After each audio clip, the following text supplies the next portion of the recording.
Why is it not full screen? Hi, I'm Jonathan Rogers, Game Director on Path of Exile 2, and Hi. welcome to GGG Live. We have a huge amount of stuff to share today, so it's going to be a good one. I really hope Twitch so. drops are enabled on today's live stream, so you'll be able to claim the Red Queen's font Titties. hideout decoration by following the instructions Titties. below. Okay, so with that out of the way, time to roll the trailer for Path of Exile 2, Return of the Ancients. Oh yes, please. Please, please. Those in darkness who once lay dormant now return. Oh, it looks so good.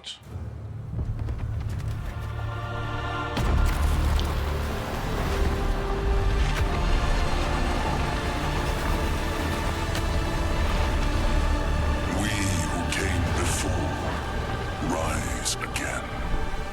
Okay, cool. Behold, the first edict. Oh, the first? Oh my god, this looks cool. Wait, did he throw a hammer? 30 new endgame areas. Oh god. New Arbiter Pinnacle boss.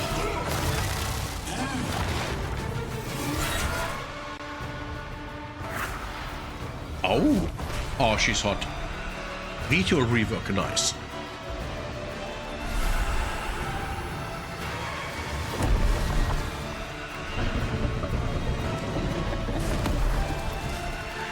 A new pinnacle boss. Oh god. Breaking the Dreamer. Oh.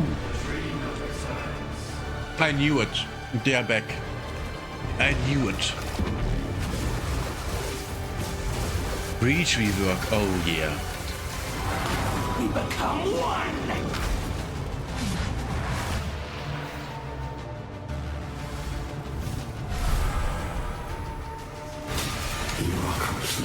I knew it.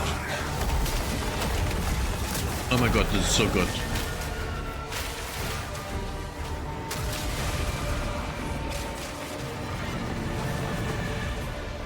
Of course. Wait, what? Rune of Aldo? Remnant?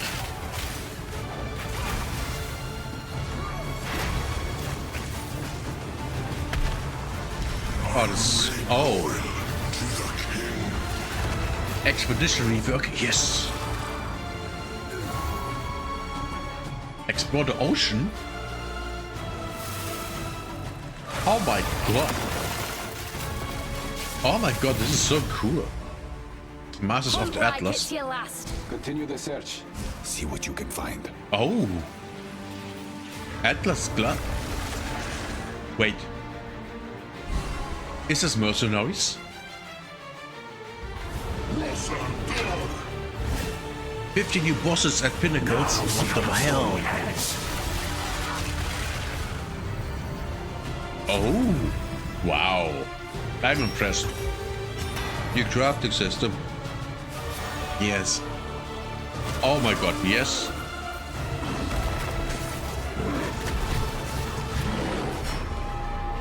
Oh my god, yes. Oh my god, I'm coming. 40 new uniques. This is going to be awesome.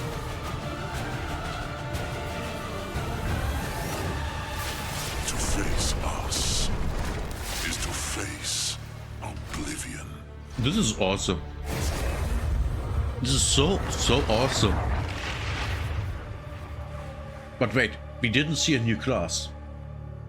Did we? We didn't. We didn't see a new class. So as you can see, there's just so much going on in Return of the Ancients, it's hard for even us to keep track of it all. It's so Now, cool. we promised that this one was going to revamp the in-game, and I'm very excited to talk about it. But first, we've got to talk about the League. So to do that, I'm going to hand Two new things over to Mark. ascendancies, but not new, no new Hi, class. I'm Mark Roberts, Game Director on Path of Exile. Hi, Mark. Now, for those of you who are new to Path of Exile, each time we release an update, we also release a new league. Not only do we have a new economy, But we also introduce new content through the campaign, which gives you a fresh play experience right from the start of the game, as well as new mechanics, storylines, and in-game bosses. In the Runes of Eldur League, you will encounter a man being attacked by the undead in Clearfell. After saving him, he introduces himself as Pharaoh, a young blacksmith trying to bring back the ancient art of Ezomite runesmithing. Oh, He has been collating his discoveries in a tome and is keen to show you how runesmithing works. By Wait, inscribing runesmithing? symbols on these ancient Ezomite remnants, you can create all manner of old magics. Unfortunately, on doing so, the corpses of the nearby undead are revived and infused with some of the latent power, making for a difficult fight. I think we had that before. In Fury 1. After defeating these monsters, Pharaoh realizes that runesmithing is a dangerous business, and he is going to need the help of someone a little more martially inclined to discover these secrets. He This is lends you his awesome. tome and asks that you note down anything you discover when you return to him. This is so cool. In each area in the Runes of Eldur League, you will find a remnant, and as you approach Oh. it, you will notice that some symbols are already present, and some are waiting for you to fill them in. Depending on which symbols are already present, you will have different options for which items you can create using this magic. For example, if you combine Tempest and Lightning, you can create an Orb of Augmentation. Why would I want an orb of augmentation?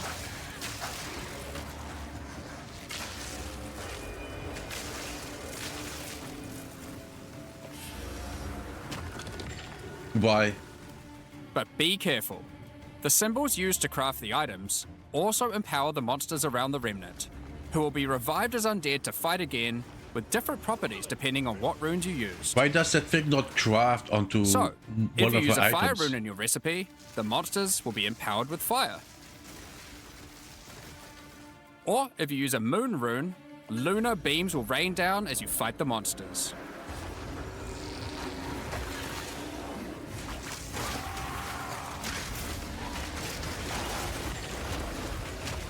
To be fair, this is cool. After the fight, break the remnant to receive the item you crafted. As you get higher level, you will start to find remnants with more slots for more runes, allowing you to craft rarer items. As the number of slots increases though, more waves of monsters will be added, with each wave being empowered by more and more of the runes.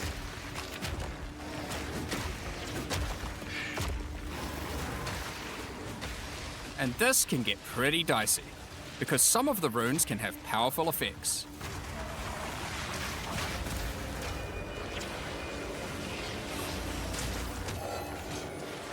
This is an interesting system. Like the Oath rune, which will cause one monster to be nominated as a leader, spawning waves of minions. The leader itself will be invincible, but killing its minions will deal damage to it. Oh. Very interesting. Nice concept.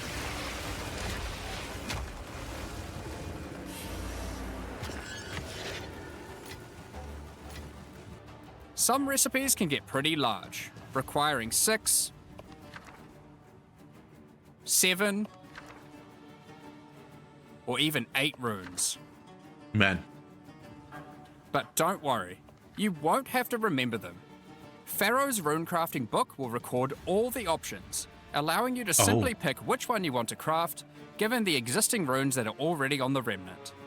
Nice. To expand your knowledge and to allow you to craft more items, Pharaoh has asked that you keep an eye out for signs of runic magic around Rayclost. He wants to document anything you find in order to rediscover the secrets of Ezomite runesmiths of old.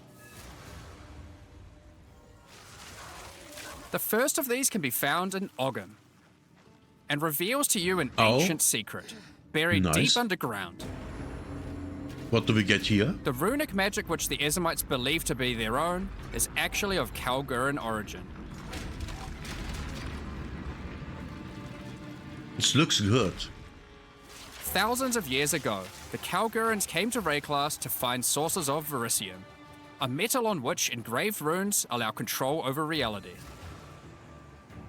Oh, of course. Pharaoh is determined to learn these ancient ways and gain mastery over them.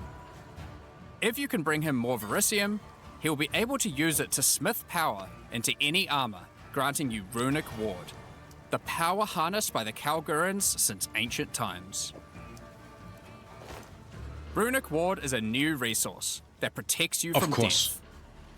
Should What? you run out of Oh. life, your Runic Ward will kick in, sustaining your Oh. body until your life can return. Oh, It effectively acts as an extra life pool. cool. Of course, should you take enough damage to run out of that, you will still die. Sure, makes sense. Every single piece of armor in the game can be upgraded this way. Even Wow. uniques. Some are That's just cool. a strict upgrade, giving Runic Ward with no downside. Others are more extreme, sacrificing defenses to get a much larger amount of Runic Ward. Uh-huh.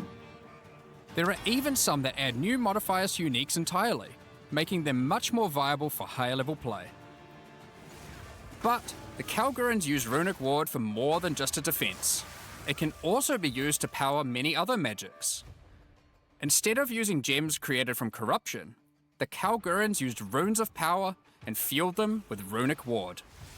Many of the options available from Remnant crafting are new types of Kalguran skills that exclusively spend Runic Ward to wreak havoc. Yes. Oh my god, this is An insane. example is Triskelion Cascade. Using it will cause your next spell to be triggered multiple times in a Triskelion pattern. You can use it with skills like Ice Nova that you cast from yourself, Oh, or with something you target at a distance, like Comet. yeah, this is There going to are be also great. skills to modify existing effects using runic magic, like Frost Flame Nova. What? Using this skill on a pack of burning enemies will transform the Ignite into Frostfire, both burning them and building up freeze at the same time. Oh, cool. You have basic buffs like Hollow Shell that guards all nearby allies, Oh, to That's more great for mini complicated builds. mechanics like the Mark of Repulsion that creates a mark capable of pushing away all nearby enemies. oh. Instead of spending mana, like skill gems do, all these skills cost Runic Ward, and unlike gems, they don't have a color. Oh. This means that they don't care about attribute requirements, Oh or my what god. kind of weapon you use. These skills Oh. are designed to be used on any class, and so often interact with mechanics that apply across many characters. Oh, this is so good. By This is combining different fantastic. runes together, the Kalgurans were able to support their runic abilities, and you can as well. There is also a set of runic supports that can be combined with regular skill gems in interesting ways. Oh my god, of course. Concussive Runes allows you to add these concussive shockwaves to any skill that stuns. While Runic Infusion lets you spend ward to directly empower the damage on any skill. Wow. Now, there are other quests during the campaign too that unlock even more interesting crafting methods. Oh god. It's disgusting. Buried deep in the jungle I in love Act it. 3, you can find the Mystic Refuge, containing even more secrets for Pharaoh to learn from. Oh my god, this is so cool. Using this knowledge, he gains the ability to reforge unique weapons. With this technique, many low-level unique weapons can be upgraded to do significantly more damage. Now, we've been able to take a bunch of uniques that had interesting modifiers, but were not in-game viable, and give them a bit of a boost to get there. And it's not just low-level uniques. All Kalguran uniques are able to be runeforged this way too, and they can do some pretty interesting insane. things. Like Searle's Grit, a new unique, which when runeforged can get one of several different outcomes. Now, there is still so This is much so more that you can cool. craft with remnants. There This is are also insane. 100 new runes, as well as many other new crafting currencies. Of course. This is the runes of Eldur after all, and some of these runes have quite powerful effects. For example, this elemental conversion rune will convert all the existing mods on a non-unique weapon from one element to another. Using it, That's you could combine a weapon disgusting. with all 3 elemental damage mods into a single element, making a weapon with massive amounts of cold damage. Wait, what? Oh my That's a... There is also a rune that Ew. lets you destroy your rune sockets I love it. to turn them into a dual socket on your item. I love this. This is so And cool. there are even crafting meta runes that can unlock new types of mods when used with regular crafting. For example, this Rune of Chronomancy will unlock a set of time-related mods to be crafted on your boots. Once placed inside, use regular crafting orbs to attempt to get new mods like cooldown speed or increased skill effectuation. Okay. You can also create a new type of currency called alloys. Using regular metals alloyed with verisium, new modifiers not normally available can be directly crafted onto your items. Using Oh my imbued God. alloy could improve your ailment damage, for example. There are honestly Jesus. so many options Oh here that God. unlock all sorts of crazy crafting projects. This is insane. So I think people will be experimenting with these for a long time. Oh, yeah. Once you get to King's March in Act 4, Pharaoh finally meets Danig, a real Kalguran runesmith. And riddled with excitement, he wants to learn how to merge modern Kalguran techniques with the ancient knowledge that he has found. From here on, Pharaoh joins in the Kalguran expeditions that Danig has been leading. With the ancient knowledge that Pharaoh brings to the table, the Kalguran expeditions that Danig has been going on will change significantly. For those of you who haven't played it, the Expedition League mechanic involves carefully placing explosives, uncovering the buried dead, and recovering verisium from them. Verisium, By choosing where to place the explosives, you can choose which kind of challenges you would like to face, or rewards you would like to claim. But unlike before, expeditions now contain the remnants from Runes of Eldur, allowing you to do some specific crafts along the way using the new League crafting mechanic. This is awesome. This is... One very important Oh my- difference from the simple remnant encounters, though, is that the empowerments that the remnants grant apply to every monster down the explosive line for the rest of the encounter, stacking together. This can lead to some pretty extreme situations. If you stack too many remnants, you might be in for a fight beyond your abilities, but the rewards can be very worth it. Each mod on the monster is improving the items that they can drop. Of course. Once you get to the endgame, Like always. you will find that the atlas has changed substantially. To the south, you will now find the coastline of Rayclast, with the ocean beyond. King's March has not fared well after the Cataclysm, and lays in ruins. Rog's shop has been destroyed, but he is much more concerned about his wife, Gwenin. He would like to launch an expedition Gwenin is deep his into the wife? ocean to find her. And this begins a new major mechanic for expedition. She's way too hot. Exploring the ocean. Previously, a logbook was a single encounter. Now, using a logbook, you can send ships to explore an area of the ocean to the southeast, uncovering a That's range of awesome. islands to begin your search for Gwenin. You can hop from island to island, doing many new encounters. There are islands with expeditions, grand expeditions,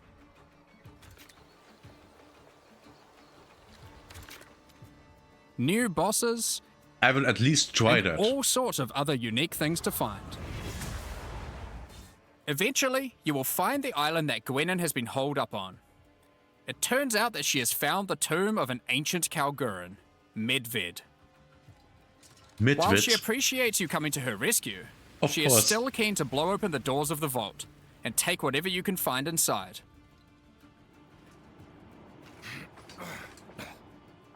Of course, just Just a jump shame down. that Medved isn't as dead as you previously assumed.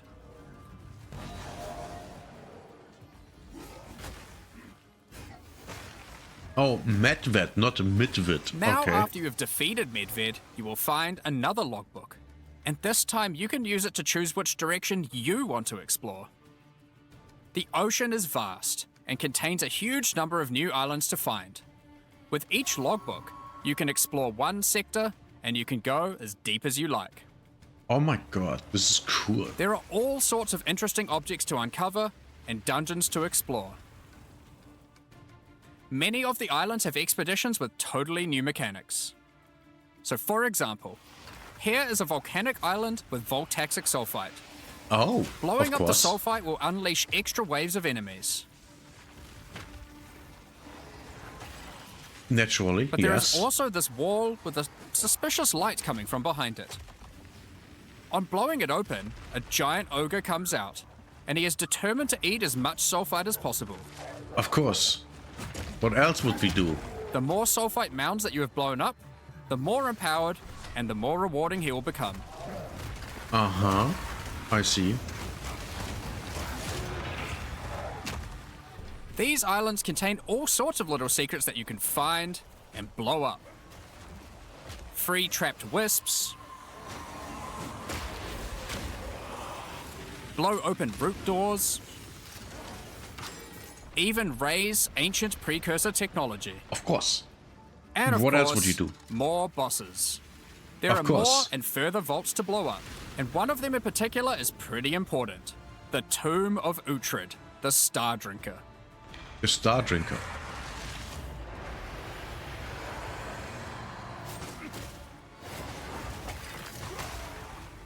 Uhtred was responsible for calling down the meteors of Verisium, which the Kalgurans used to power their ancient magic. And Uh-huh. upon defeating him, he calls down a truly gigantic one into the ocean nearby. On This is visiting so it, cool. you find that it is shrouded by a strange energy emanating from the Verisium core of the meteor within. There is something growing in there, and it can't be anything good. Of course. In order to gain Like entry, always. Danik suggests that the Triskelion Flame, an ancient Kalguran artifact that can absorb and cancel the effects of Verisium magic, could be used to enter. But to find it, you will need to locate the Tomb of Olroth, leader of the Knights of the Sun. Defeat him and gain access to whatever eldritch nightmare is growing inside. Now, we're not going to spoil the boss, but one Good. thing you should know is that the Verisium that makes up the core of the meteor is of a quality that has not been available for millennia. Okay. Oh, it looks so cool. Ooh, Bringing nice. this to Pharaoh and Danig should allow them to forge some objects of power, the creation of which has been lost to time. Of course. So that's the League, and there is a lot going on. To sum all that up, there is a new encounter with over 30 new monster types and over 30 new rune modifiers to enhance them. 32 You monsters. can create more than 100 new runes to craft your gear, as well as course. dozens of other new currency items. And there are new quests added to the campaign to unlock even more new crafting options. Rune forging armors, This is so insane. upgrading uniques, dozens of new Kalguran skills and supports, tons of new islands to discover by exploring the ocean, 5 new bosses, including a new pinnacle boss, Now they're showing it. and a bunch of new uniques to top it off. But there is still a ton more to come. Oh, It's yeah. time to talk about the massive changes to the endgame. But for that, I'll hand it back to Jonathan. Now, as Mark Oh hinted my at God. before, the endgame atlas is very different now, and the ocean to the south is the least of the changes. The entire area around your starting location is now teeming with new quest lines and things to discover. Will you Nice. investigate the strange forest to the west, the cracks in the earth to the east, or perhaps visit the ruins of a Val city in the north? The atlas now has fixed points of interest at specific locations, Thank giving you God. specific objectives that are easy to find.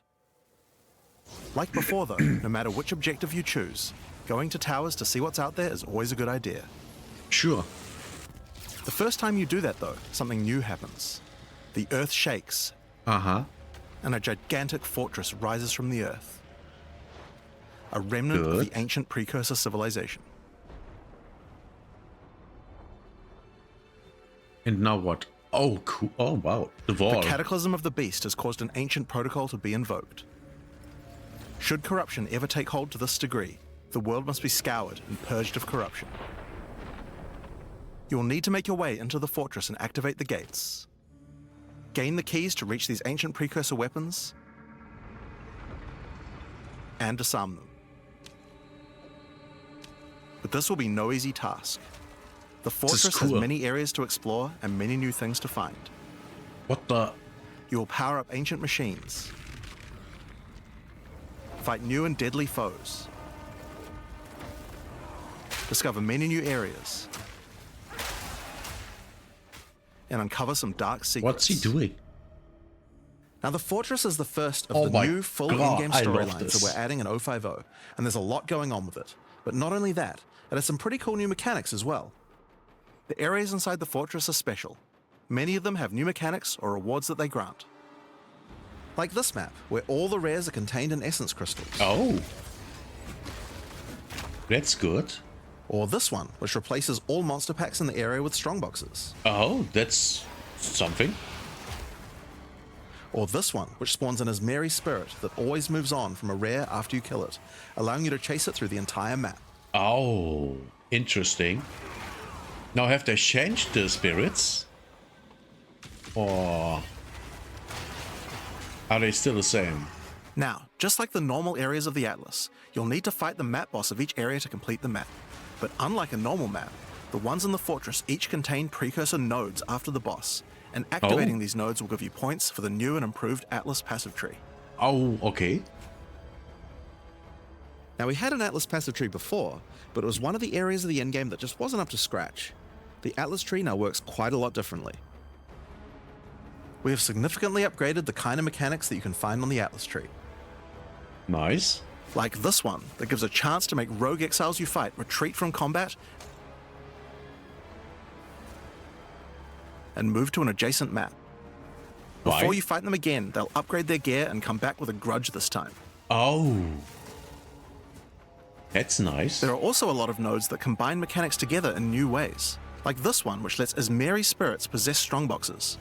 All the regular monsters that come out of them are touched by the spirit, and the rares are all possessed, giving you some incredible loot potential. Wow. That's actually cool.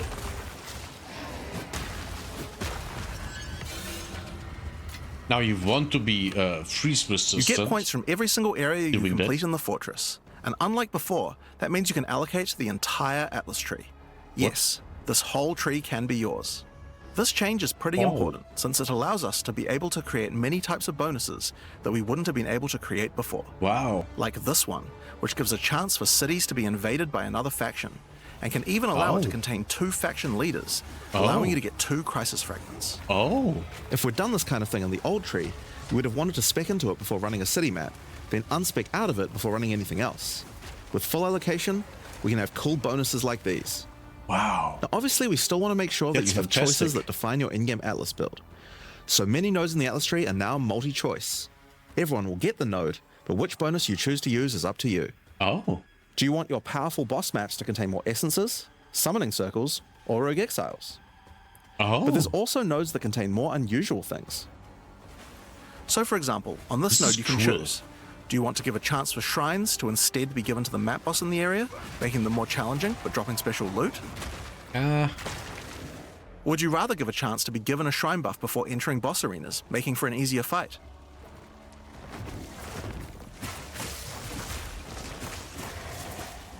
Now, I could probably nerd out about cool stuff in the tree all day. We should probably get back to the Fortress. Now, one of the really important things we wanted to do was make it so that all the boss fights in the endgame are now accessible with a quest line. That means that to fight the Arbiter of Ash for the first time, you don't need to get lucky by finding keys. They will be in fixed locations and there's a quest to get them. Oh. But the Arbiter of Ash is no longer the pinnacle of Path of Exile 2. For that, you'll need to travel into the very center of the Fortress. It's so An incredible cool. challenge Oh my awaits God. you, should you choose to go there. This looks so good. After the storyline, you still unlock keys for pinnacle bosses in the usual way, exploring the world and finding the keys required to get to them. But we have added a lot more interesting things to find out there as well. There are now all sorts of mechanics that can spawn on maps in the wilderness. For example, some maps might spawn as a rogue exile hunting ground, containing multiple rogue exiles who are there to hunt rare beasts. You might come upon them in the middle of a fight and be able to take out both of them.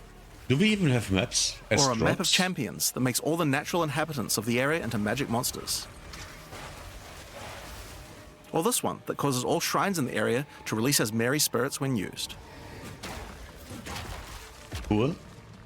Once you have explored and found your keys, you can return to fight the Pinnacle in the Fortress again. But this version of him will be harder. And not only that, you will have new unique rewards as well. Oh. Each time you fight him, you get the ability to activate one section of the fortress, and any maps that you didn't finish there will be automatically completed, giving you all the Atlas points. So if you're the type of player who doesn't want to explore the fortress, and instead just race out into the infinite Atlas, you still have a way to get all those points. So that's the Origins of Divinity storyline. Wow. It's a huge amount of new content with a ton of new areas, 5 new bosses, including a pinnacle, with a bunch of new unique items. But not only that, it also completely revamps the Atlas tree and includes a ton of new map mechanics that you can find both inside and outside the fortress. Oh my god. But this is just one of the new storylines. So let's talk about the next one now, Masters of the Atlas. This Now, is earlier we crazy. talked about how the multi-choice nodes in the tree allow you to still have an in-game Atlas build, but we didn't think that was quite enough. You have an Ascendancy class for your passive tree. Why not an Ascendancy class for your Atlas tree? Well, that's where the Masters of the Atlas come in. Throughout Rayclast are many opportunities for those with the skills to find them. Atlas Masters are willing to train you in these skills if you're able to help them in return. One such master is Jado, a member of the Order of the Jinn, So no an organization that mercenaries, secures okay. powerful artifacts to prevent them from falling into the wrong hands. Jado will send you on missions to investigate strange occurrences on the Atlas and recover the artifacts causing them. And for each one you recover, he will gain more trust in you and teach you more ways of the Order of the Jinn. At level 1, you could choose to massively increase the chance for rare and unique chests, or make it so that all map bosses drop an additional unique item, Wow. or make corrupted waystones have an additional modifier, but at the cost of making them send you to a totally unknown location. Oh. Do I want that? Each mission you complete for Jado will unlock another row of abilities and give you another point to allocate, letting you choose how you want to specialize. Nice. But there are other Interesting. masters too. For example, Hilda. Hilda is a member of a guild of monster hunters. She will send you on missions to assassinate specific deadly creatures around Rayclast and harvest their parts. In exchange, she will teach you her monster hunting skills, like this one, which adds a 25% chance to upgrade any map boss to a powerful version. Oh. Or this one, which makes his Marian spirits no longer possess rare monsters, making them go for the unique bosses in the area instead. Oh. You might notice that many of the effects on these are both upsides and downsides. What So the? Hilda, for example, can make it so that you only get one attempt when fighting pinnacle bosses. But in exchange for that, they always drop 2 uniques. Because of that, no. we wanted it to be easy to swap between them depending on what you're doing. Oh. As you unlock each master, they will appear on the side of the screen. Simply click whichever one you want to use to run the map, and all the Oh. bonuses you have selected for that master will be activated. It's so This allows you to good. have a few different strategies that you can quickly pick between, depending on what you're running at the moment. Now, one thing that's been pretty obvious is that the endgame leagues we created when launching Early Access in 010 were not really up to the standard of the leagues we did since then. Fate of the Vaal and Rise of the Abyssal just have a lot more going on than Delirium or Expedition, for example. We wanted to do a serious upgrade to all of these mechanics before we do our 1.0 release, and so that's what we've done. Nice. All 4 of the leagues we launched in Early Access have been upgraded with not only new quest lines, but new mechanics, new crafting systems, new uniques, and new pinnacle bosses. Oh my god. One of the really important changes we made to all the leagues is that you can now find them on the Atlas in specific locations, and each one has a quest line that will lead you there to being able to complete the league, along with its Atlas tree and its pinnacle boss. Wow. This is true even for the leagues that we didn't do major redesigns to. So let's use Abyss as an example. When you first encounter one in the endgame, you'll get a quest that leads you to the east, where you will find these mega abyss cracks in the earth leading away from the Well of Souls. All the maps along the cracks will contain abysses with special properties, and mapping along these cracks will close the Atlas scale abysses, giving you points for the Abyss Atlas tree. Oh. At the end of each Atlas abyss, you'll find an Abyssal Depths with the boss fight for one of the Abyssal factions, giving you a guaranteed way to fight them. And after completing all 3, you'll get a key for the Well of Souls, allowing you to fight the Vessel of Kulamak. This It's kind of so thing makes an cool. in-game league Oh so my much more God. friendly for new players, giving people obvious goals and a guided experience to complete them. Alright, so let's talk about the first of the upgraded leagues, Delirium, and its new storyline, The Hare and the Raven. They're so streamlining As you may remember, the content. during Act 4 you were That's tricked into great. releasing an ancient entity from a Karui prison known as Tangmazu, the Raven Trickster. Tangmazu delights in breaking the minds of those who step through his mirrors, and when touching one, he will attempt to destroy your mind with twisted abominations generated from your worst fears. Okay.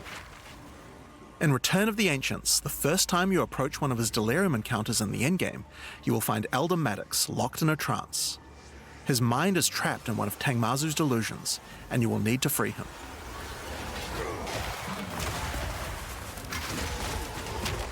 Once free, Elder Maddox demands that as you caused this problem, you should put it right. Wait, what? He asks you to travel west to the Withered Willow, the location he believes that Tangmazu first gained his powers. But be careful. As you travel there, the Raven Trickster will attempt to break your mind. Each map around the Withered Willow features delirium encounters. Oh Now my this is God. more than a simple quest upgrade. Oh, The mechanic of delirium that's has been new. overhauled and expanded. At the bottom of the screen, there is now a bar that indicates how deep into delirium you are. You can see which direction leads deeper by looking at the fog, and the deeper you go, the more challenges you will face. By looking Oh. at the bar, you can see how long you have until the delirium ends. And you can also see special encounters that you will face if you're able to go deep enough into the fog. At the end of the bar is always the boss of the map, but we now have a variety of other encounters that you might find as you explore the horrors of your own mind. For example, you might encounter a purple mirror shard that when shattered will cause all the enemies to become more nightmarish. After hitting this, you'll notice the delirium demons are enhanced, significantly more powerful, larger, and scarier in general, along with more rewards. Or should you encounter a red mirror shard, you'll be sent into the depths of your mind. Which means what? And must escape it while fighting off hordes of your worst fears.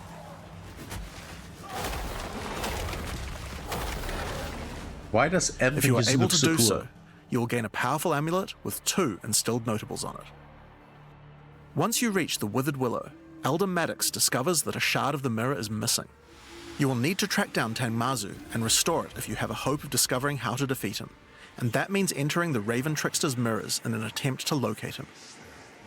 Each area around the Withered Willow contains delirium encounters, so that's a good place to start. As you do deliriums, some of the special encounters will drop liquid emotions. Normally these emotions can be used to install amulets to add notable passive buffs to them, but in Return of the Ancients, emotions have a new function as well.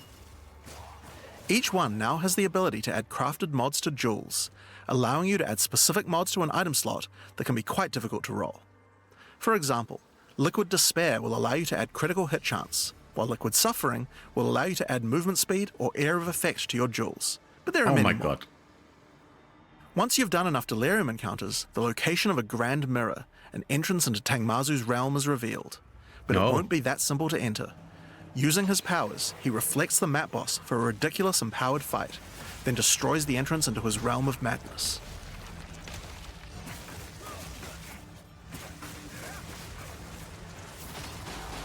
In order to find him now, you'll need to let the insanity fully into your mind.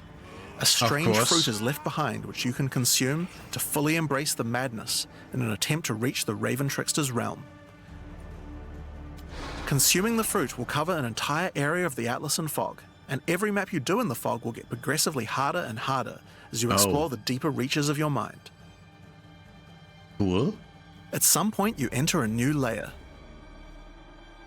A simulacrum of your memories, twisted and perverted by the Raven Trickster.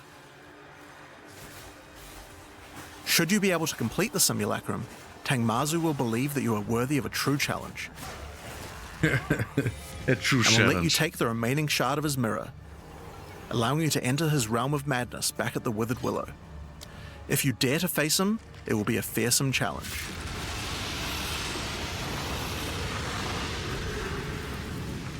This looks so goddamn cool. So, that's the new storyline of Delirium. As you can see, it's not only a quest line, there are new mechanics, new crafting options, and new boss fights. Yeah, this But is one quite question you might have something. is, what happens after? Well, once you've completed the story, grand mirrors will start appearing on the Atlas sometimes after completing Delirium encounters. Uh-huh. After doing the grand mirror, you can select where on the Atlas you want to do your fruit-induced drug trip and get another key to fight Tangmazu. But Oh. this time, the fight will be quite a bit harder. And not only that, the fight will be able to drop a bunch of new uniques that were not available in the questline version. We'll show some of those later. After doing a grand mirror, the decision of where to spread the fog can be important because there are some potent emotions that only come from certain map bosses affected by Delirium this way. Oh, okay. Like all emotions, they can craft special mods onto jewels, but these potent emotions can create mods that you can't get any other way. So for example, Potent liquid melancholy is an emotion that can only come from human bosses, and allows you to add a variety of on-hit effects. Also, you might want to try instilling amulets with these emotions. They could have some interesting effects, with some powerful notables that do not normally exist on the tree. Wait, what? Like Storm's Rebuke, which makes Armor Break boost your cold and lightning damage. But also notables from a clearly deranged mind, like Calm's Blessing. This skill allows you to ancestrally boost fire spells after using a Warcry. How about using an Ancestral Flame Blast? Now, just like before, you can also upgrade the League by getting points for a dedicated Delirium Atlas tree. It's so good. But this now works in a much better way and has much cooler effects. The maps in the Delirium area of the Atlas give you Delirium passive points for completing them, so it's easy to see how to progress. Some nodes will add new This types stuff of is mirror crazy. shard encounters to your Deliriums, 12 of 31? Oh, Jesus. like this one, which will pause the Delirium for some amount of time, allowing you to more easily get to higher depths. Oh. Or this one, which adds extra Delirium modifiers to monsters when you pick it up. There are also nodes that can add new types of drops, like this one, which modifies Simulacrum encounters to add special liquid emotions, which can craft time-lost jewels. Oh, no. And nodes that apply to the Oh Atlas my God. mechanics of the League, like this one, which causes the Grand Mirror to spread Delirium fog over a larger area of the Atlas, potentially containing multiple Simulacrums. Alright, so that's the changes to Delirium. The core mechanic now includes a bunch of new things to I find, can't believe it. new monsters to kill, and has new mechanics on the Atlas. It also has new crafting system for jewels, and over 20 new unlockable notables for amulets. Not only that, but you have a new pinnacle boss with a bunch of new unique items, and a massively upgraded Atlas tree just for Delirium. They really did it. But there's still a lot more to come, so let's talk about Breach next. Of course. When you first do a Breach in the endgame, you will find Aelith, one of the Keepers of the Flame, an ancient order of monks dedicated to preventing the Hiveborn from entering the world. As you seem to be a keen slayer of demons, Aelith would like to recruit you to the order and asks that you travel to their monastery to the south. On the way there, you'll start to encounter more breaches, and will notice one of the course. first changes to the breach mechanic. You still have to kill monsters as fast as you can to keep the breach open, but now you can visibly see how much time you have left to keep it open, and how each kill extends its duration. Once you've reached the monastery, you will learn more about the Keepers. In the 25 years since the events of Keepers of the Flame in Path of Exile 1, the war with the Hiveborn has not gone well, and they have managed to establish a foothold in the world nearby. A gigantic area has fallen to the Scourge, and the Keepers are unable to get inside. Inside the monastery is the Genesis Tree, a powerful asset to the war effort, stolen from the enemy and gifted to the Keepers by the Dreamer himself.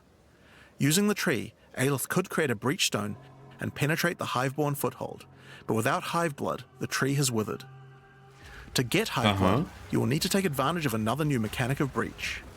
If you can keep the otherworldly portal open for long enough, the breach will stabilize and will enter a new phase.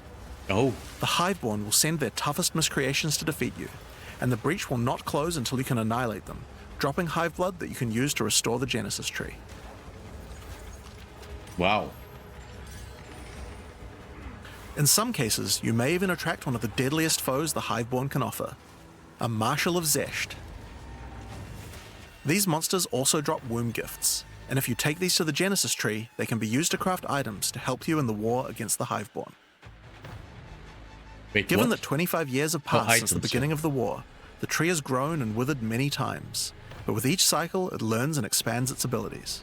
When you first open the Genesis Tree, you will notice these holes into which you can place your womb gifts. Oh, it's so huge. Each womb gift can be used to create a different type of jewelry and must be fertilized with Hive Blood. So for example, you can place this amulet womb gift into the tree and it will give birth to a random rare amulet. Oh. But the Genesis Tree is capable of much more. As you continue to feed the tree, its branches will regenerate and allow you more and more control over what kind of items it will birth. So for example, this branch of the tree will allow you to control which base types of amulets can be birthed. That's great. And as you go deeper, it will even allow you to create new base types that you can't get anywhere else. Oh. That's even better. Like this one, which gives you an entire spirit skill for free. Or this one, which has a rune socket in it. To the left and right are branches that will let you control which mods the amulet can get, including making sure that they're higher level, or controlling which specific mods that they will always have. With 15 points to allocate, you will have to choose wisely how you want to specialize your crafts. 15, But it's okay. worth noting that this tree doesn't have any cost to respecing it. You can enable or disable the nodes at any time by clicking on them. Nice. On Very rings, nice. we've also added some really interesting new crafting options as well. You have a bunch of new base types like these, but you also have entire new classes of mods that can be added. The right-hand branch of the ring tree adds an entire new set of caster mods to rings. From basics like extra elemental damage for spells,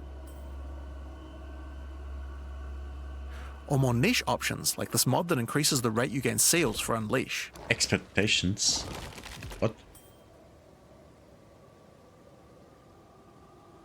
And on the left-hand side, you can unlock an entire new set of mods for minion characters. Oh.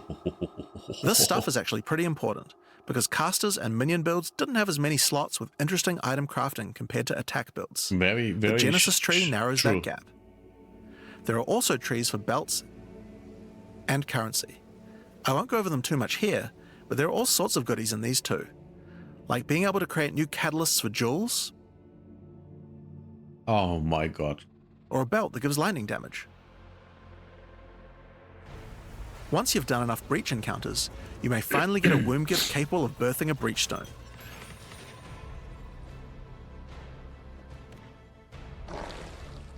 Oh? And you can then use it on the Hiveborn incursion.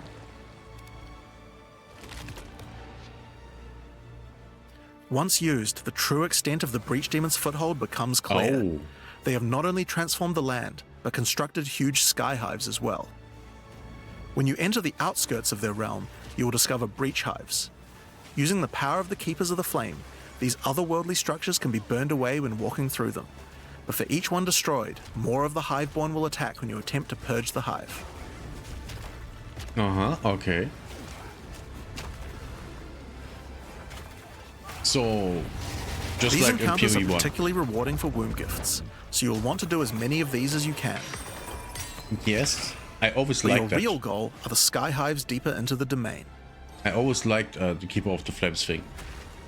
These Even though I twisted didn't play creations are the, securing the demon's League. entry into our world. Inside the very center are the Breach Lords Tool and Ash, and you will need to defeat them if you want to get rid of the foothold once and for all.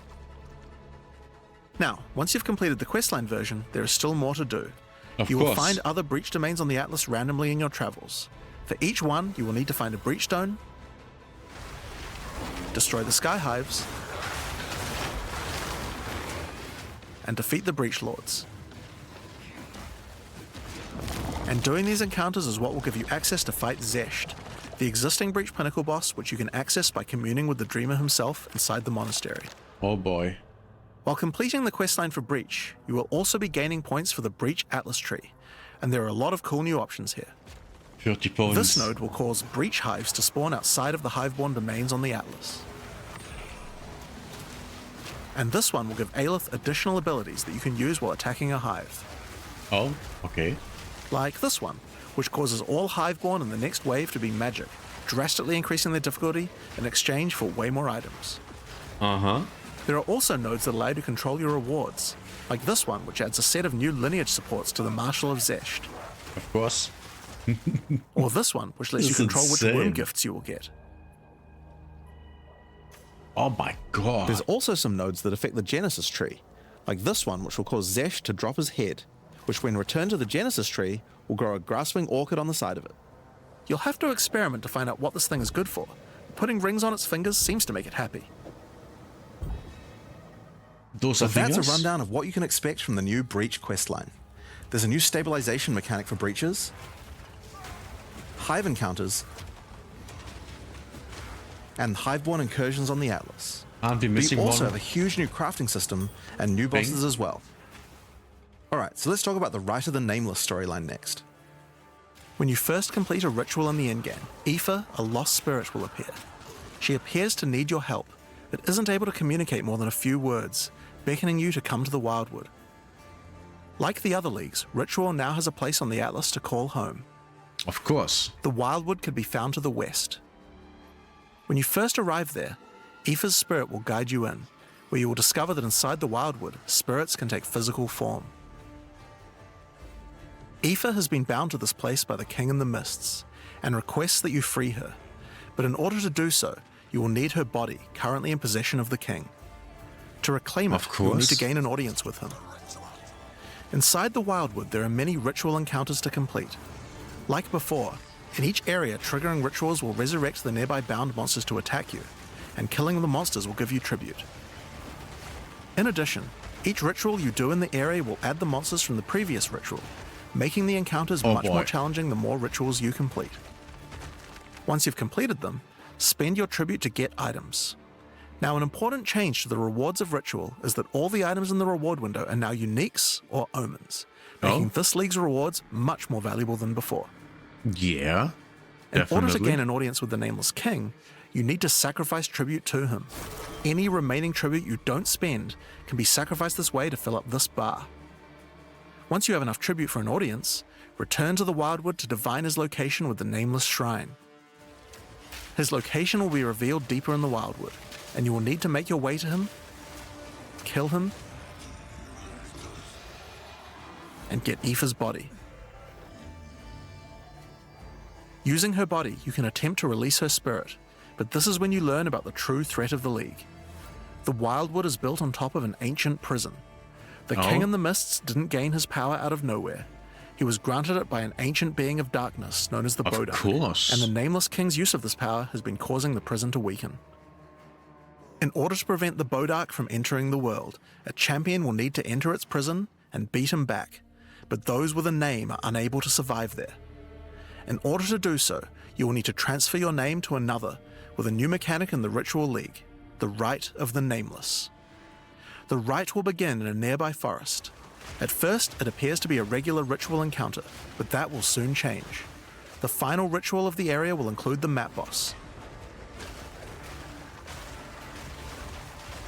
And defeating him will give you a piece of the effigy onto which you will transfer your name. But the ritual is still not complete. Once the map boss is defeated, the atlas will open, and you will need to pick another adjacent map to continue the ritual. During the rite, each adjacent map will have different rewards to tempt you. So for example, if you go in this direction, you gain significantly more tribute. But if you go in this direction, the uniques in the reward window will turn into currency instead. You can also sometimes get offered specific items that will be added as rewards. So in this case, you'll have to choose if you want to get 5 Chaos Orbs or a Mage Blood. A difficult decision, I'm sure. Now, as this is one continuous ritual, the encounters in the next map won't start from scratch. They contain all the monsters that were gathered from the rituals of the previous map as well, making them harder and harder. And that includes the map boss too. You will need to defeat both map bosses in the final encounter for your next effigy piece. And it still doesn't end there. Pick another map, another reward, and add another map boss to continue until the ritual of the Nameless is complete. Oh my It god. will take 5 maps in all, and will be an incredible challenge. Oh yes, absolutely. This is But once complete, Oh, you can God. return to the Wildwood to perform the final rite. 5 bosses. Transfer your name to the effigy, adorn the crown of the Nameless King, and enter the prison. Now of course, once the Pinnacle boss is complete, the League doesn't end there. As you do rituals on the Atlas, you can continue to give tribute to the King in the Mists for another audience. That thing is new, I think. Pick another forest to begin the Rite of the Nameless once more, and this time with a harder Pinnacle boss and new unique items to find. Of course, we've also significantly upgraded the Ritual Atlas tree.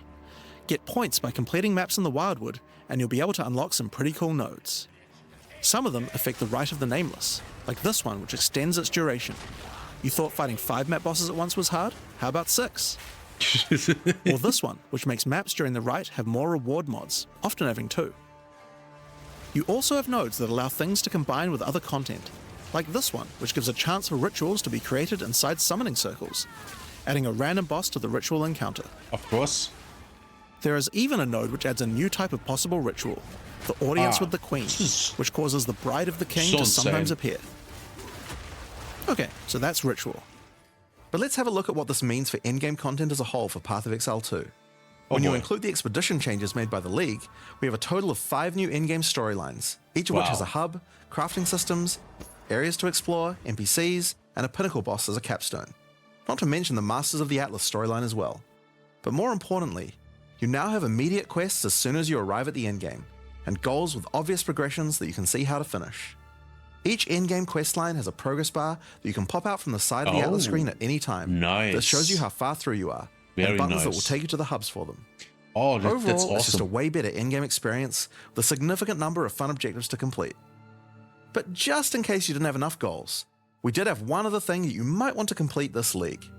These are called challenge leagues after all. Where are all the challenges? Okay. Well, players of Path of Exile 1 will be used to the fact Yes. that each league comes with a Nice. series of challenges that you can complete Perfect. in order to prove that you are indeed the best. We haven't done these yet in Path of Exile 2, but it's time to change that. Finally. If you're able to complete them, you'll earn pieces of the Knight of Alder armor set. This looks good. Opening the challenge screen will show you a series of 8 challenges. After completing each one, anyone in chat or in the forums will be able to see your prowess. In addition, you'll get a statue to put in your hideout showing anyone you trade Nice. with how many challenges Very, you've very completed. nice. You'll earn the first piece of the armor set after doing 2 challenges, and the full armor set after completing all 8. So that covers all the content you'll encounter in Return of the Ancients. But what about some new tools to fight against these new pinnacles with? Oh, yes. Well, we also have some New new skills. Ascendancy classes as well. But to And introduce tests, them, yes. I'll hand you guys back to Mark. Here we As go. Jonathan said, we have 2 new classes to show you today. Oh my God. The Spirit Walker and the Martial Artist. Let's start with the Huntress's new class, the Spirit Walker. Okay, The here we Spirit go. Walker has developed an affinity with the Asmerian animal spirits. She is able to infuse the power of multiple spirits at her choosing. Don't tell me she's a minion On the build bottom now. part of the class, you will find paths for each wisp you would like to commune with, be they primal, vivid, or wild. Each one can give you different abilities that align with the stag, owl, or bear. Each ability gives you a method to become possessed by wisps of that type, and a new ability when you spend them. Wait, The what? stag allows you to summon stampedes when you attack. The owl grants boons in the form of their feathers, which adds extra projectiles and enhances the projectile speed of your next skill. And the bear simply summons a giant bear companion to your side. The bear will maul, slam, leap, and do intimidating roars to debuff your enemies. Oh my God. Now you can specialize more into each of these wisps, but if you want to combine all 3 of them, then a new hidden power will be unlocked. The power of the Sacred Wisps. Oh, I This just mode came. is free and enhances the quality of all 3 of your spirit Wait, animals. it's free? Your bear will take some of the damage you take and grant you life regeneration. Your stags will become more aggressive, leaping towards enemies. And your owl-empowered skills will leave a trail of soaring ground behind them. But that's not all. The Spirit Walker has other powers beyond wisps, such as Idolatry, which can give you large bonuses for using idol socketables in your equipment. And this one, which is my absolute favorite. The Spirit Walker, having attuned herself with nature, can gain the ability to tame beast bosses, opening up What? a whole suite of very cool options for your build. Maybe you tame the mighty Silverfist in the jungle depths. Or maybe a 3-headed chimeral beast in the chimeral wetlands. Or then there's a giant frozen owl beast, Rakar, the frozen talon. Yeah, this is There's not... so many choices. You're going I've to gotta have to play that. experiment a bunch with this one, and I'm very excited to see what bosses you all choose to have as I've a gotta play trusted that. boss companion. Next up, we have the Monk's new Ascendancy class, the Martial Artist. After decades of training, he has mastered 3 of the 7 Hollow techniques. Son Goku, is that you? Channeling Hollow Form technique allows the martial artist to create illusions of himself, which then use a skill of your choosing. Perfect for turning skills with less area of effect into ones that can obliterate packs with ease. That's cool. Should you find yourself overly vulnerable while channeling, you might want to take Way of the Mountain, which causes you to be covered in stone when you immobilize enemies, mitigating large amounts of damage. This can even enhance your attacks too. By hardening your weapon in stone, you can deal even more damage. After taking Hollow Focus technique, you can manifest your spiritual energy into objects. In this case, bells, which will appear around the martial artist and can be shattered by any of his attacks, even ones from the Hollow Form technique earlier. Hollow Resonance technique furthers that by adding a manifested bell to your back, which rings each time you deal a critical strike, damaging all enemies around you. Through all the martial artist's thorough training, he has mastered the flow of internal spiritual energy too, and has engraved runic tattoos around his meridians. By doing this, he can gain the benefit of extra runes. Just open your inventory and add the runes. There is one that counts as a helmet, 2 as a body armor, 1 as gloves, and 1 as boots. It's so cool. Finally, your hands, the ultimate expression of a master of the martial arts. Taking Way of the Stone Fist will cause your gloves to become a new base type when equipped. Each modifier on the original pair of gloves has an equivalent, more powerful, and more impactful modifier. Wow. For example, these gloves add some physical damage, cold damage, lightning damage, some resistances, and life gain on hit. Now, when I equip these, they become literal fists of stone, and not only grant me a bunch more evasion and energy shield, they now also grant a lot more damage, some maximum resistances, and a significantly higher amount of life gained on hitting enemies. Okay. That's great. With all the different rune combinations you could do, and the different modifiers on gloves, there's a ton of different build options, and we're looking forward to seeing what you can come up with. Now, with so many new bosses in Return of the Ancients, of course we want to have a huge number of unique rewards. There are some pretty cool things in here, so we wanted to show you a few of them. The wolf looks so nice. Twisted Empyrean is a two-handed mace made from the purest of Verisium, combined with the beast's corruption.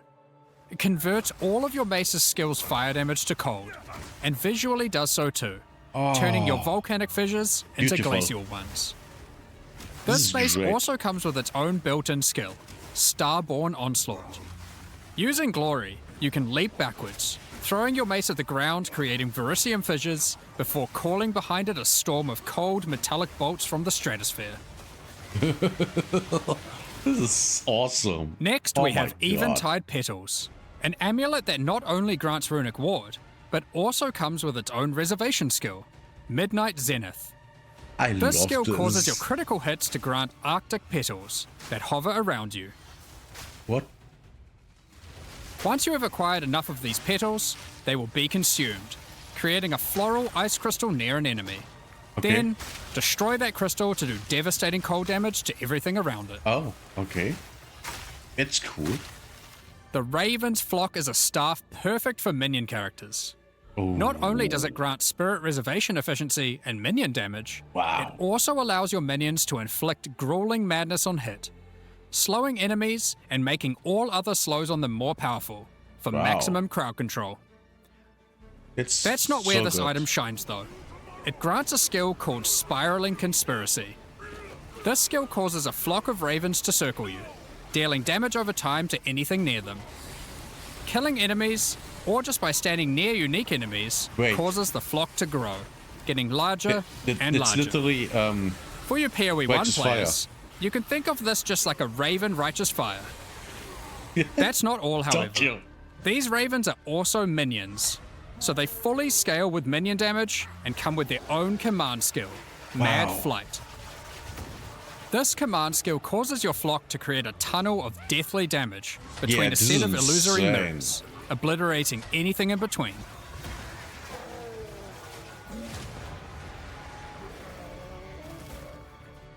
Horror's Flight is a pair of gloves instilled with the purest of fear. Equipping these causes your enemies to become terrified of you. These gloves cause you to gain stacks of fear incarnate when you cull enemies. To aid in your culling, these gloves also come with the skill Crushing Fear. This is similar to the monk skill Killing Palm, except it deals chaos damage, and the amount of damage and area of effect scales drastically based on the power of the enemy.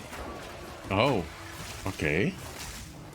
As you use this, gain your stacks of Fear Incarnate, which increases your culling threshold, meaning enemies become easier and easier to cull, even to the point of being able to instantly kill some monsters from full life. Wow. That's Sylvan's insane. effigy That's is a scepter great. for those wanting to run companions. It allows you to have any number of companions of different types, instead of the normal restriction of just one per type. What is a But companion? what makes this cool is the Asmerian Wolf companion it comes with.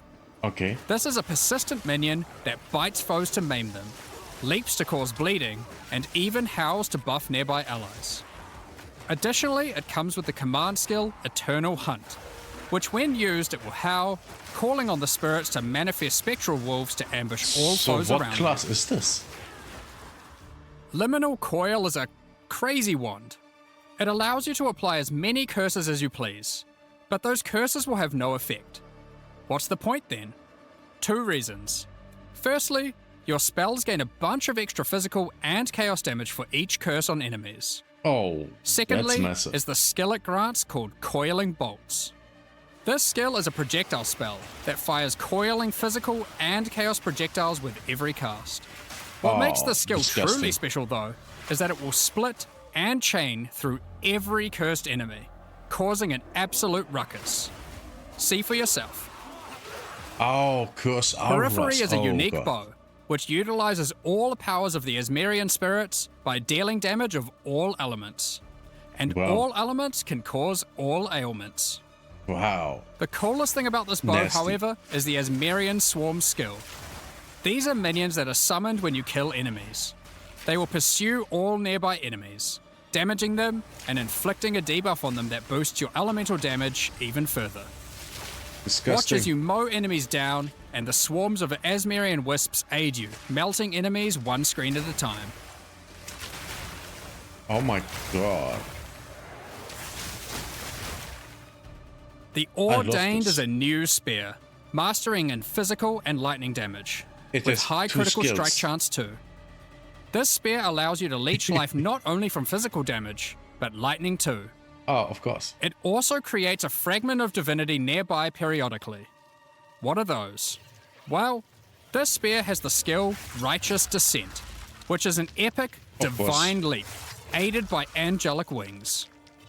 If you use the skill when a fragment of divinity is nearby, it will become empowered, dealing significantly more damage, gaining massive area of effect, and bypassing its cooldown. Oh my God. When fighting a boss, let a bunch of the fragments spawn, and then just unleash your divine havoc, obliterating them. This is so cool. Last, but not least, we have a new unique jewel. Of course. Voices. Voices is simple. It consumes 1 jewel slot to add more. What? There are versions that add 2 jewel slots, That's 3 cool. jewel slots, and for those who are absurdly lucky or rich, one with 4 jewel slots. Equip it and notice the slot appear next to your character's portrait in the center. Oh. That's cool. One of the things Oh we are my concerned God. about is how long it takes for experienced players to replay through the game in each new league.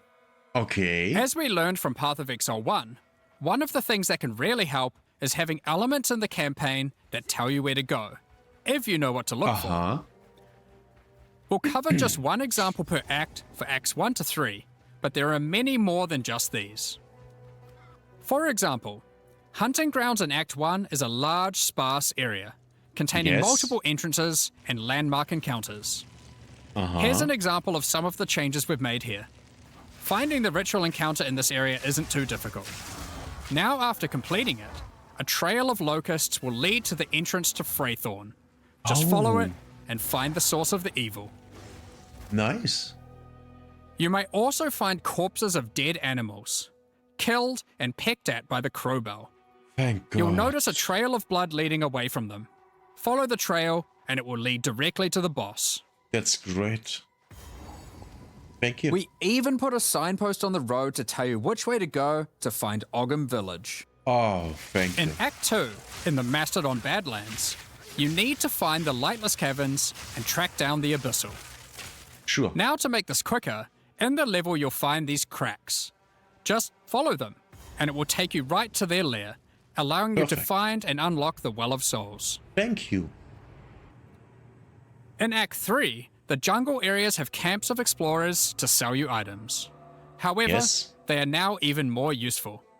By talking to the explorers, Never use they them. will point towards the next area. They were useless. Not only that, but it will also reveal it on the minimap, so you can know exactly where to go. Oh, that's great.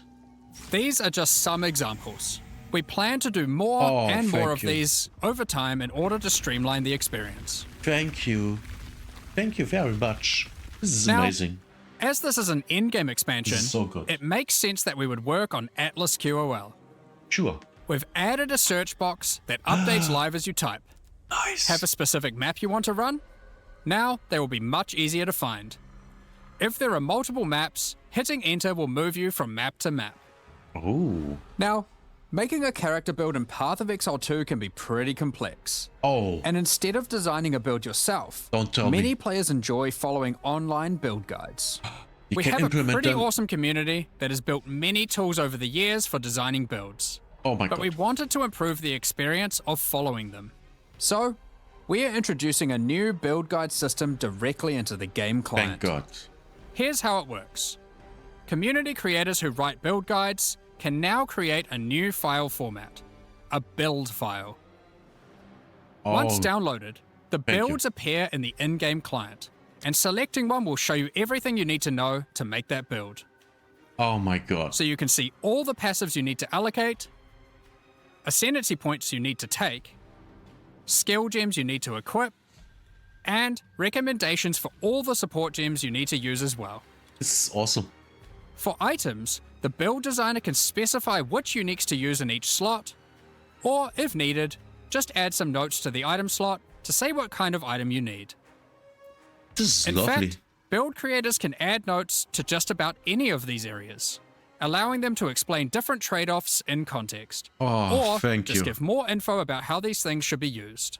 Oh, this is so good. They can also give level ranges to each element, allowing recommendations to change over time. Great for builds that need to respec after they reach a certain level. People ask for this for Now, the entire all time. of this is written in a standardized build format that creators can use, and we imagine that a lot of community build tools will be updated to add support for this format. Now that we have trade market searching built into the in-game client, we have added the ability to price check items you can find more easily. Oh. Control-Alt-clicking an item will now search for it on the trade market, showing you the current prices. Wait, For that's rare actually items, in the game? it's handy I've to never seen exclude that. some mods. So we added the ability to enable and disable each mod so you can see what effect each one has on the price. I've never Next seen up, that. we're going to be talking about the new supporter packs for Return of the Ancients. Today, we're launching two new series of supporter packs, the Blood Reaver and Divinity packs. Each tier contains the pack's full face value in points, alongside several exclusive microtransactions. As always, the microtransactions in these packs are purely cosmetic and do not affect your character's power or progression in any way. Like always. Oh, this is The so Blood good. Reaver series of Ooh. supporter packs contains 6 exclusive microtransactions. That's interesting. Let blood fuel your bloodshed. Of The course. Exsanguinator weapon effect draws the blood of enemies you've slain and funnels it into your weapons. Turn the appearance of your endurance, frenzy, and power charges into orbiting globules of blood with the Blood Reaver charges. While your charges are active, Beat. these blood orbs will grow in size when you absorb more blood from nearby enemies. There are options to have pure blood charges, or charges that still display which kind of charge they are at their Oh. core. A taste for blood doesn't negate a taste for style. Yeah, The this looks Elite cool. Blood Reaver armor features crimson leathers and golden accents to set yourself apart from uncivilized leeches. It also features a back attachment, fashioned out of the wing of a colossal bat. Alongside every Blood Reaver is their trusted gargoyle pet. Of course. In true gargoyle fashion, they take the form of a stone statue when you are idle, leaping into action when you're on the move again. What good is immortality if you don't have a vast mansion to come home to at the end of the day? Of course. The Eternal Blood Reaver supporter pack contains the Blood Reaver Manor Hideout. This exquisite two-story estate features an organ, a grand dining table, and cages for your visitors. Uh-huh. You can alter the walls to create as many or few rooms as you like. They got inspired by Epstein Island. Last but not least, the Servant of the Manor, eternally bound to the Order of the Blood Reavers. This henchman will manage your store, so you can spend more time spilling blood. Stop that. We won't disappoint you. But if we do... First, all the new stuff for the game, and now this. The Divinity Pack Ooh. series also contains 6 exclusive microtransactions. Call on Divinity to aid you in eluding enemy hits with the Divinity Dodge Roll effect. Looks As you nice. sprint, actual divine lightning wings will form out of your back, leaving a trail of radiance as you engage Will be or awesome escape if from you get combat. Templar. For situations that are too dicey, call on the gods above to send down the Storm of Divinity portal to create a safe passage for you to retreat through. Adorn yourself with the Knight of Divinity armor set, Looks a highly nice. revered attire only bestowed to those deemed worthy for the divine cause. Equipping Little the Divine Paladin. Surge character effect empowers you with a storm of divine energy. Using skills causes the storm to burst from your character, spilling raw divinity into the area around you. The Arbiter of Divinity wings are the final piece remaining to emphasize the force divinity has over this realm. This ancient precursor machine was found Looks locked cool. away in a highly guarded vault. Its original purpose is unclear, but it has been altered to fuel your maps using the pure, everlasting divinity within the statue. The pillars surrounding represent how many portals you have left for your map. Oh, This map device Cool. also tracks your progress as you complete the new Origins of Divinity storyline, added this expansion. Additionally, all microtransactions from the supporter packs will be made available for use in Path of Exile 1. On release weekend, we will also be releasing the Return of the Ancients mystery box, which will course. contain 2 armor sets, a set of map devices for your in-game adventures, Oh. a new tracking scroll that records the amount of currency you've gained from the currency exchange or your shop, and much more, like a set of finisher effects and affinity stashes. That's not all, however. that looks cool. The Fragment Stash tab is finally coming to Path of Exile 2, Oh, thank God. and with it comes some tabception. Inside this one tab, there's a tab for your various boss key fragments. Fragments, There's also a tablets, and tab for all trials. your precursor tablets, Thank with God. each type of tablet getting 6 tabs of storage. Finally, Thank there's a God. tab for your Djinn barriers and inscribed ultimatums, Thank both God. of which get their own 6 tabs. Wait. That's a lot of tabs. So that's everything in 050. This is by far the biggest update we've ever made to PoE 1 or 2. New in-game storylines, pinnacle bosses, We're still crafting missing systems, something. items, Oh no. Fantasy classes, and so much more. Now, because this update contains so much in-game content, we're doing significantly more testing than usual. For that to happen, we're taking a little longer than usual between the announcement and the release. 050 will be released in 3 weeks on May the 29th, with the patch notes being released on the Friday before that, on May 21st. But there's just one more thing to talk about. Now that the endgame is up to scratch, we have to start talking about our plan for 1.0 release. Okay. The feedback we've had during early access has been critical for making all the improvements that we'll be making to the game. At the same time, we had to create enough in-game content to make an RPG that can call itself a successor to Path of Exile 1. Well, Okay. with 050, we now believe we have reached that point. And so this is going to be the last full-size league during early access. Oh. That's right. The next big update is going to be 1.0. Oh. Now, normally we would do our next big content release in August, but in the run-up to full release, our plans take a little longer on this one. As big as 050 is, 1.0 is even bigger. So we'll be launching 1.0 this year sometime after ExileCon. But that doesn't mean we won't Yeah, be doing updates in the December. meantime. In this final phase, we have a lot of things to polish throughout the game and balance to improve. I'm sure there'll also be feedback about the new endgame that we need to incorporate too. The Yep. difference is that the focus is not going to be on adding more content like the previous updates, it's going to be on improving what we already have. But we still want to encourage people to try out all the balance changes and improvements that we're making. So we're going to be running a few event leagues during this phase alongside each update. Nice. Think remixes of existing mechanics or features. It's nice. And speaking of ExileCon, don't forget to pencil it in on the weekend of November the 7th in New Zealand. ExileCon is a gathering of our players, and a chance for us to showcase everything we'll be working on for both Path of Exile 1 and 2. And this one will be particularly important for us, since we finally get to unveil some of the coolest content that we've been working on for a while now with Act 5 and 6. Tickets for the in-person event are currently sold out, but don't worry. Wow. All the announcements and talks are going to be streamed online for all of you to watch. Now, Oh, I'm personally I will. so excited for I this. This is the year that PoE 2 comes out. The campaign is finally finished. It's been 8 years to get here, but we're finally near the 8 finish line. years. And with that, it's time to move on to our live Q&A.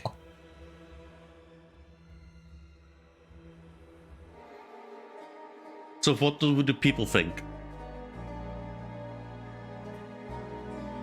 Yeah, no swords. No swords. And no audio. We are missing something. The third ascendancy. We are missing the third ascendancy. Good to sit down for a nice long Q&A once again today. We just had a teaser for Return of the Ancients expansion and its complete overhaul to just every single thing in the endgame, complete endgame overhaul. The Runes of Aldor League with a frankly somewhat confusing amount of crafting and systems and things in it. It kind of keeps going. And then we've got like the Kalguran skills that work across weapons, the extra looking ascendancies and some insane uniques and all that sort of stuff. But honestly, it's kind of easy to talk about what's not part of 0.5. So with that very elegant segue, let's do that first. So I think some people definitely had an expectation or a hope that there was going to be a new class or a new weapon type, swords perhaps. Unfortunately, it's just the case that making a class is something that takes longer than a single cycle. So it was never going to be on the cards for 050, unfortunately. But so it wasn't even that it was moved in this case. No, it just wasn't. It just isn't something that we can do in that short amount of time. So it's going to have to be the next one before we're able to get. Well, last time you guys teased like the druid and the huntress beforehand. Yeah, exactly. So it's kind of funny seeing everyone like this. Like probably the mistake we made was having a sword in the teaser for the breach stuff. I thought it was a fishing rod. yeah. That was a mistake. So no one thought about that, but it's just kind of funny. It is a shame, but it seems like you guys have kind of. Well, you keep raising the bar on yourself as far as class design is concerned. And it's not like we're not working on it in the background, right? Like that is definitely happening. I've been seeing a little bit of work going on there. We're simple people from New Zealand. Like swords, they're advanced technology that we haven't quite gotten yet. So So, don't understand. we're just going to learn how they work. We're gonna watch that tomorrow. I'm not done with my with my reveal video. Okay, so that was awesome. It was awesome. Like I mean, if you have watched so far, you've seen my face the entire time, like literally poking out here. And oh my god, it was so incredible. I mean, I have basically no words. I have basically no words. This is insane. This is so good. I don't even. Wow. Now, to be fair, having the Atlas going into different directions. That's the exact same thing they have in PoE 1 since the current league. They put it in, they basically have that in both games. Just built a little different. And that you can allocate all the passives in. I mean, we can allocate all the passives. That's massive.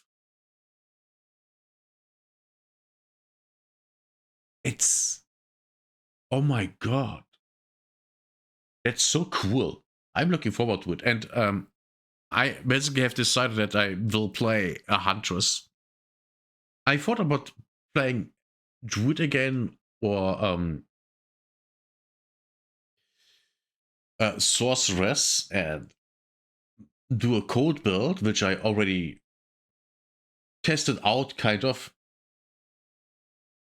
today and last weekend. I think last weekend when I streamed, and it's insane. Cold damage is insane. It's so good. Freezing everything makes all encounters so easy. So easy. It's not even fair towards the enemies. Now, I am disappointed that we didn't get a new class. I am. But I think I will play actually several characters here because of all the uniques. I will play the Huntress because I wanna try the new Ascendancy out. That looks insane. It looks so good. And I think I will do a minion build with the witch. And maybe something else. I don't know yet. Maybe not. We'll see. But yeah, I'm looking forward to this. Man, this is going to be awesome. I gotta be theory crafting. Oh my god, basically the entire time until I can finally play it. This is going to be so good. Now, like I said, I'm sad that there's no new class. I'm sad that we don't have a third ascendancy option.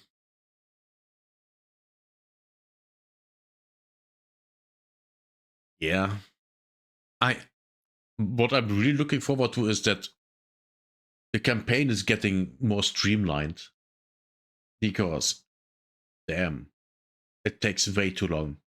Way too long. I mean, I've now, for the first time, I'm running just running, because I'm also already did do so much damage with my sorceress with cold and stuff like that I can do that. Before I couldn't, because I was too slow and I didn't deal enough damage. But now it works. So I'm looking actually forward to playing the campaign again with 0.5, simply for it being more streamlined. So I will get through it faster, but not in a, oh, I have to rush way. It's just, oh yeah, this is where I have to go.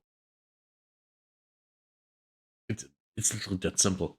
And I even look forward to the end game, because so far the end game was literally the thing that always made me stop playing the game, because